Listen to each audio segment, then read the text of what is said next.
ठीक है। बोलिए त्रिविज्ञान भगवान की जय।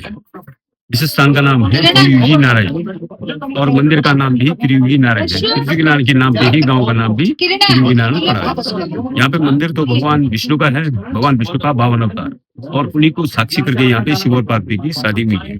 जो आपने पहले सुना होगा, प्रजापति दक्ष राजा की पुत्री सती माता वो 2 अपमानों के कारण हवन कुंड में भस्म हो जाती है, फिर दोबारा जन्म लेती है इस स्थान पर पर्वतराज हिमांचल के घर में माता मैना की कोख से। तो पर्वतराज की पुत्री होने के कारण उनका नाम पार्वती पड़ा। राजा हिमांचल की इष्ट देव थे भगवान नारायण और ये मंदिर भी जो है राजा हिमांचल जी के द्वारा बनाया गया है। और बताते हैं कि ये मंदिर जो है केदारनाथ के मंदिर से एक जो पुराना मंदिर है।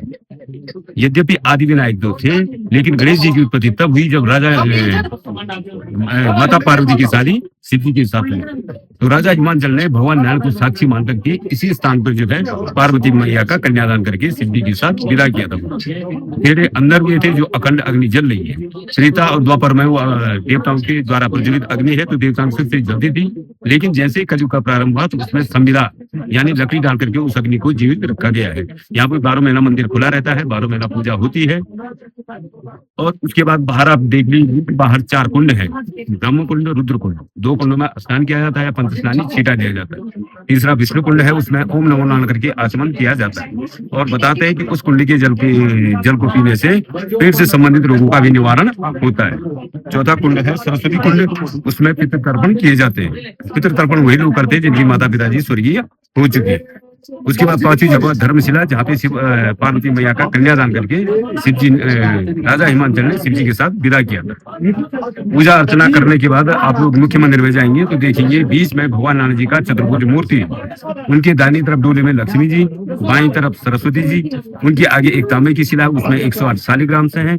पीछे दीवार पे भगवान नारायण की पंचायत है, बद्री नारायण जी, श्री रामचंद्र जी, गुरु मत्स्येंद्रनाथ जी और क्षेत्रपाल महाराज।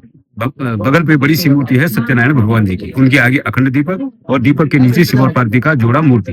क्योंकि विष्णु मंदिर है, यहाँ दूर से दर्शन किए जाते हैं। जैसे शिव मंदिर में हम लिंग को स्पर्श करते हैं, तो विष्णु मंदिर में दूर से दर्शन किए जाते हैं। तो जहाँ से आप दर्शन करेंगे वहीं पे आपको जो है तिलक प्रसादी लेंगे आप। और यदि भगवान के लिए भोग इत्यादि के लिए अगर कुछ देना चाहें तो आप वहां से पावती भी प्राप्त कर सकते हैं।